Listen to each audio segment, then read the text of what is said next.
河南农村小伙娶美国女博士，还生了2个漂亮的混血女儿。婚后21年不工作，直言躺平。2004年9月，23岁的河南农村小伙吴彦举在新疆克拉玛依打工期间认识了美国女孩艾米。吴彦举18岁时右眼意外失明，当时他在一家按摩店里做按摩师，艾米经常光顾按摩店，一来二去2个人就熟悉了。相识半年后，吴彦举在没有花费1分钱彩礼的情况下，就娶到了美国老婆艾米。婚后，艾米为吴彦举生育了2个混血女儿，而吴彦举则成为了家庭主夫，没有工作就在家里照顾2个女儿，为一家人做饭洗衣，全靠妻子艾米赚钱养家。如今距离他们结婚已经过去21年，这一家4口的生活过得怎么样了呢？大家好，我是南风，本期我就带大家走进吴彦举的跨国婚姻故事。1981年5月，吴彦举出生于河南省许昌市禹州市沈卡镇下辖的一个普通农村家庭里，父母都是地地道道的农民，除了种地以外，还经常到山上的矿场干苦力、打零工。吴彦举还有一个妹妹，一家4口的生活相当贫困。上学后，吴彦举的学习成绩不错，初中的时候一个年级300多个人，我考前5，拿着这个成绩跟父母说的时候，他们还是一句供不起。但父亲的话深深地刺痛了吴彦举的心，也让他对读书失去了信心。最终初中毕业时，吴彦举连中考都没有参加就辍学了。放学后，吴彦举便跟着父亲一同前往山上的矿场打工。然而这份工作实在太过危险，工人们得用大铁锤把巨石砸开，可他们的脸上却没有任何保护，稍不留神脸就可能被伤到，要是砸到眼睛，搞不好就瞎了。而他的父亲就在几年前正是因为石头砸中了眼睛，导致一只眼睛再也看不见了。谁也没想到，在干了不到2年的时候，18岁的吴彦举就遭遇了和父亲一样的意外，他的右眼被小石头砸中，当时便失明了。父亲考虑到儿子年纪还小，便四处借钱要给儿子治病，最终花费了4万块钱的医疗费，给吴彦举换了人工晶体。虽然人工晶体相对来说比较美观，但吴彦举的右眼彻底失明，在与人交流的时候能明显看出来有些不正常。这次受伤以后，吴彦举思考了很多，他的确按着父亲给他安排的道路在前行，也和父亲一样吃苦耐劳，但父母吃苦一辈子，家里依然还是很贫困。如果他再走上父亲的老路，还是没有任何希望，所以他决定要走出去看一看外面的世界。那几年间，吴彦举到处漂泊在外，最远还去到了北京。不过因为年龄小也不懂事，吴彦举在外打拼的几年里没攒下什么积蓄。2004年新年刚过，吴彦举又跟着老乡一路向西，来到了新疆克拉玛依市。那时候的克拉玛依正处在石油开发的黄金时期，整个城市的经济活力非常旺盛，很多河南老乡都在这里做生意。到了克拉玛依之后，吴彦举一时半会儿也找不到合适的工作。后来在一位老乡的邀请下，他进入了一家按摩店，成为了按摩技师。而正是在做按摩技师时，吴彦举认识了现在的妻子艾米。艾米1981年8月出生于美国南部的路易斯安那州，和吴彦举相比，艾米的童年也好不到哪里去。Growing up, life was pretty unstable for me. My parents married and divorced twice. Then my mom remarried quite a few times after that. We moved around a lot. 大学毕业后，艾米和学校签约了一个到中国学习中文的项目。2004年7月，23岁的艾米和一位美国同学来到了中国新疆的克拉玛依市，在这里一边学习中文，一边在当地的一所幼儿园里担任英语外教。2004年9月的一天，艾米和朋友在周末下班后走进了一家按摩店，两人决定体验一下中式按摩。到了按摩店之后，艾米遇到了吴彦举。当时是不是轮到我的？是另外几个男孩子，他们看到外国人马上吓跑了。我胆子大，我就自告奋勇去陪他按了，就这样我们就认识了。艾米当时身材丰满，看起来非常性感迷人，所以吴彦举第一次见到对方就有些心动。可他一句英语也不会说，整个服务过程下来，2个人相处了接近1个小时，但却没有说过一句话。几天后，正在按摩店里工作的吴彦举突然看到艾米慌慌张张地进到按摩店，2个人语言不通，艾米比划了好半天，吴彦举这才明白过来，原来那天艾米一个人在街上买东西，被一个40多岁的老男人给盯上了。之后这男的还主动凑上来跟艾米搭话，非要艾米跟他回家。艾米当时害怕极了，就一路跑到了吴彦举上班的按摩店，想找吴彦举帮忙。之后吴彦举立刻挺身而出，他走出按摩店，找到那名男子，告诉对方自己是艾米的男朋友，希望对方离艾米远一点。吴彦举英雄救美的壮举让艾米十分感动，也拉近了两个人的距离。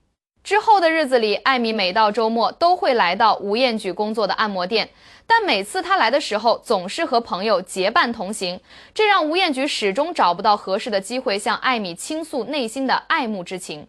一次他去店里按摩，我就趁他朋友出去的时候就问他，我说为什么你总是跟你朋友一块来，你是不是害怕？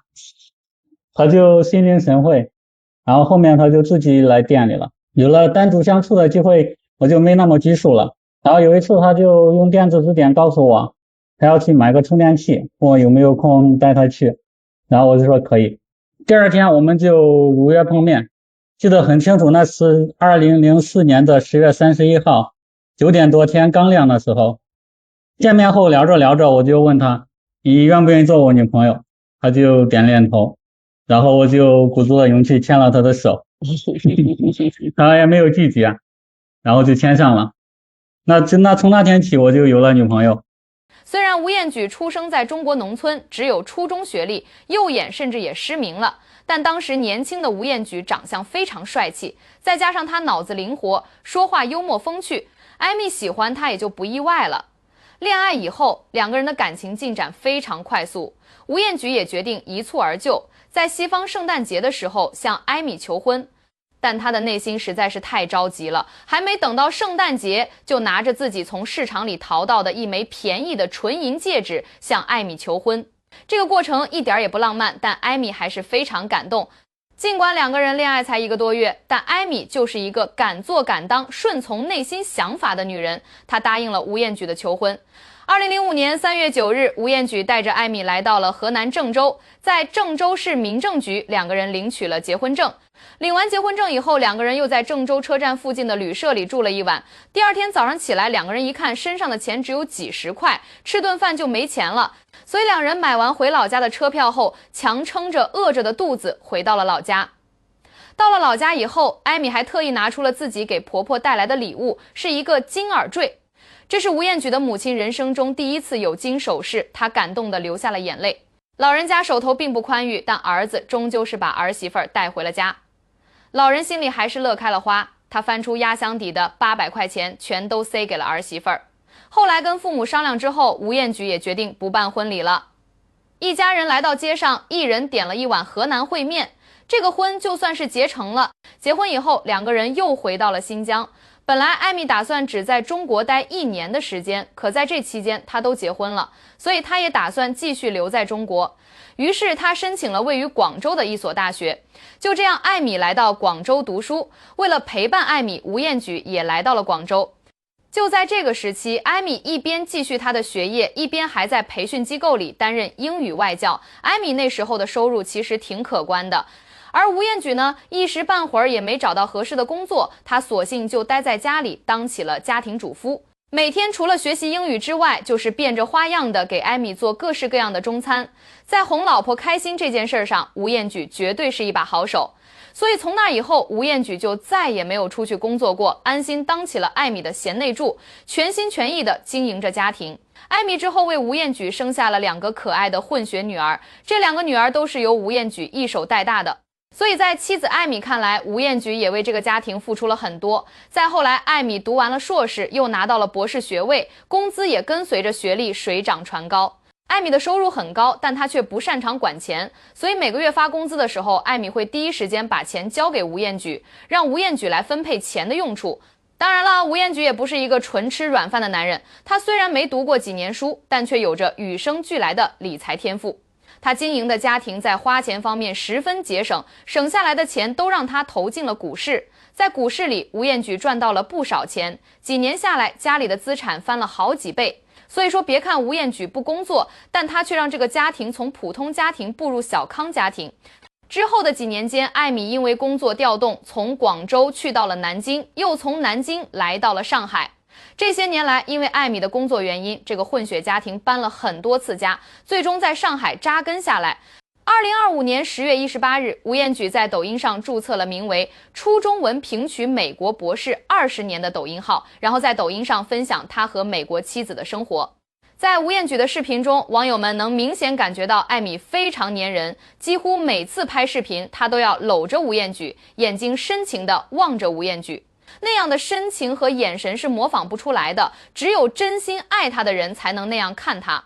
吴彦举通过自媒体分享了他和艾米的故事，也分享了和美国老婆结婚后21年的婚姻历史。大家好，众所周不知，我这个初中生愣是和美国博士老婆过了20年了。抛开事实去分析，我是娶不到这样老婆的。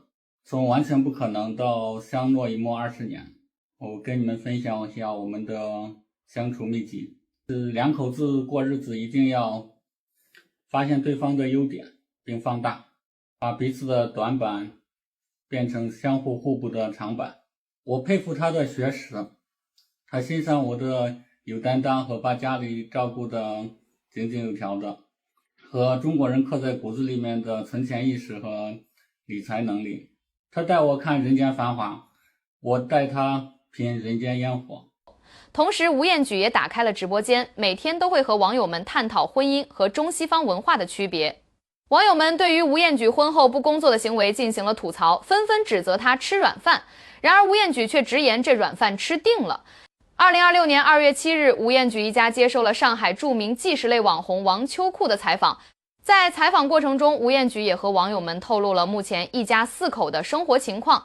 目前，吴彦举一家人租住在上海市浦东新区的碧云社区，一家4口人租了一套200多平米的房子。吴彦举只是说了一句房租很贵，笔者到网上查了一下资料，这里200多平的房子平均月租金都在4万左右。不得不说，吴彦举还是有一定实力的。吴彦举的妻子艾米作为一名博士，在上海幼教界也有一定的影响力，经常到全国各地出差，相信他每年的收入也在大几十万上百万。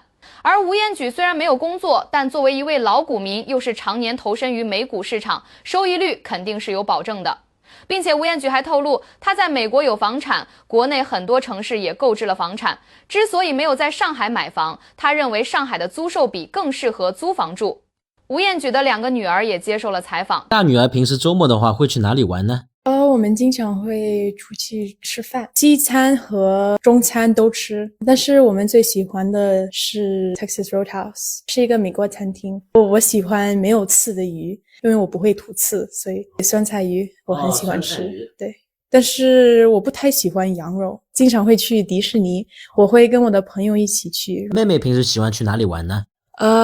我周末时候会跟我朋友去拉拉堡，然后吃很多东西，看电影，就是那些东西。我有一个朋友，他很喜欢踢足球，所以我们就会去外面踢一下足球。大女儿今年已经18岁了，今年夏天她就要从中国的高中毕业了。她已经收到了美国大学的录取通知，毕业后就会立刻动身前往美国读书。小女儿今年15岁，个子长得非常高。小女儿特别喜欢踢足球，参加了学校足球队。吴彦举也分享了很多女儿踢足球的视频。从视频来看，这2个混血女儿的颜值确实非常高。虽然2个女儿都打算去美国留学，但她们都计划在美国读完大学后就回到中国工作和生活。毕竟吴彦举和艾米已经决定了要在中国养老。因为父母已在多年前离世，吴彦举如今也很少携带妻女一同返回河南老家。自从2个女儿长大成人后，吴彦举日常除了为一家人准备3餐，日子也过得颇为清闲。所以他在2025年时开始做自媒体，并非指望靠这个赚多少钱，而是为了记录生活点滴，给平淡的日子添上几笔色彩，同时也能认识更多的朋友。从河南农村的贫苦矿场到上海的烟火日常，单眼失明的吴彦举用21年的相守，打破世俗对婚姻的所有刻板偏见。初中学历与博士头衔，农村出身与异国成长，看似天差地别的两个人，因一次挺身而出的守护结缘，林彩礼定下终身。她心甘情愿成为家庭主妇，用温柔支撑起家的后方，凭借理财天赋让生活蒸蒸日上。她全心信任并托付，以学识扛起生活的重担，用满眼爱意回应彼此的相守。所谓软饭，不过是外人不懂的双向奔赴。真爱从无标准答案，彼此成全，各司其职，就是婚姻最动人的模样。我是南风，本期故事到这里就结束了，感谢您的观看。